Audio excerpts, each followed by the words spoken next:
sensacional. Eu cheguei em casa, peguei um pedaço de papel, tampei o cabeçote que desgrava, apertei. Primeiro eu gravei uma linha com a flauta, coloquei o papel no cabeçote que desgrava, ou seja, ele não ia desgravar, apertei play de novo, gravou uma segunda flauta, em vez de apagar a primeira. E eu comecei a viajar e gravar várias flautas, ou seja, eu estava já usando um gravadorzinho, isso é 1975, um gravadorzinho cassete como um gravador multipista, criando pistas ali. E isso foi, mas não evoluiu muito, não tinha muito para onde ir. Aí uns amigos tinham uma banda e tal, eu já simpatizei com a ideia de tocar, ia lá e me ofereci para ajudar a montar a bateria, que no Brasil, aqui também a gente chama essa função de road. O road é o cara que ele ajuda a montar o set de equipamentos no palco, num estúdio, enfim. Sim. E eu fui lá e começava a fazer isso. Até que, com o passar do tempo, o baterista entrou no exército e ele atrasava para chegar no ensaio. E aí os caras, um deles, o Dalan principalmente, ele chegava para mim e falou: senta lá e toca. Mas eu não tinha referência. Mas de ouvir, né, a bateria, é por isso que ela cativa muita gente a começar pela bateria. Porque, ao contrário, por exemplo, você vai tocar um violão, você precisa saber da posição. Sim. Existe, né, uma posição para você tirar som. Não é uma coisa que, que qualquer pessoa chegue né, você precisa ter uma noção mínima de acordes e tudo mais. Sim. A bateria, em tese, não. Se você pegar a baqueta e bater em qualquer lugar fez o som. O cara acha que ele está tocando. Ó, eu estou tocando... Não, e não é, gente, né? O passar em que você toca 10, 20, 30, 40 anos, você vai ver que falta muita coisa para aprender. É um instrumento infinito, né? Pela variedade de ritmos, de técnicas, enfim, bateria é um instrumento dificílimo. Eu acredito que até que seja o mais difícil de todos, porque você tem 4 membros movimentando, né? E muitas vezes cada um com um tipo de movimento. Então você tem essa polirritmia, braço direito, braço esquerdo, pé direito, pé esquerdo, e, ao mesmo tempo, com a música na cabeça pilotar. É um instrumento super complexo. Mas, enfim, sentava na bateria e fui, e aí comecei a ter algum interesse pela bateria. Na realidade, o instrumento que eu gostava, que eu via e me motivava, era a guitarra.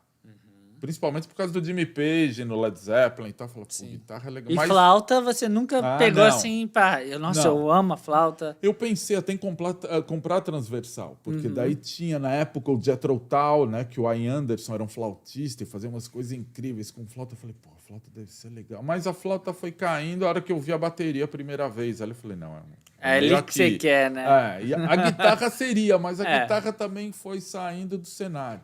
E aí fui andando na bateria até que comprei uma de segunda mão no lugar, qualquer nota, era o que dava para eu fazer, comprar bateria, reformei, enfim, aí começou.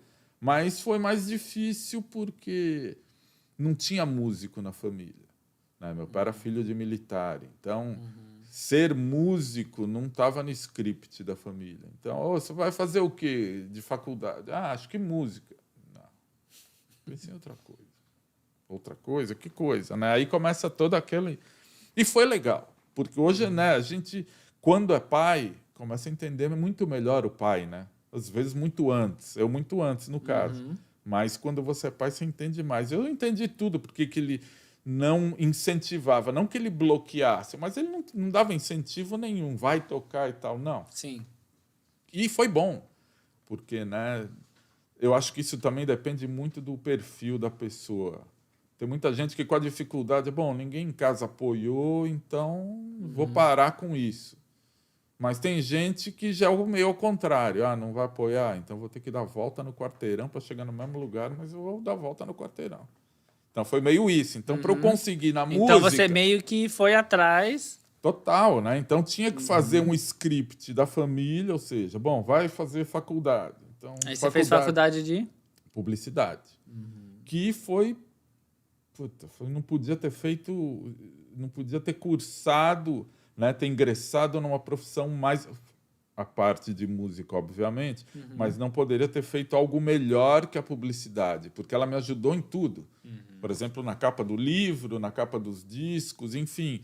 E eu tenho essa veia criativa, né? Como músico. Como então, músico que está ali, né? Que tem, existe uma relação, né? Se a gente for ver, dentro da publicidade existem as produtoras que faziam os jingles. Isso com o tempo foi mudando. Hoje existe, mas perdeu muito do que já foi. Quer dizer, fazer jingle era uma produtora ligada a uma agência de publicidade. Então, a música era um ingrediente da publicidade. Então, estava bem amarrado isso que eu queria. Então, quando eu saí, não foi uma perda de tempo, né, e um desvio de rota. Não. Sim. Eu só estava, né, ao contrário, de direto no ponto. Eu entrei à esquerda, mas já voltei para a direita. Você se diversificou mais ainda como músico. Exato. Você mesmo sabe se divulgar, você mesmo sabe se publicar, você sabe... Você entendeu? Entendi. Exatamente. Top. Foi só um tool a mais. Que não veio primeiro ali, mas a música, né? Você não foi rockstar, mas você já montou uma base.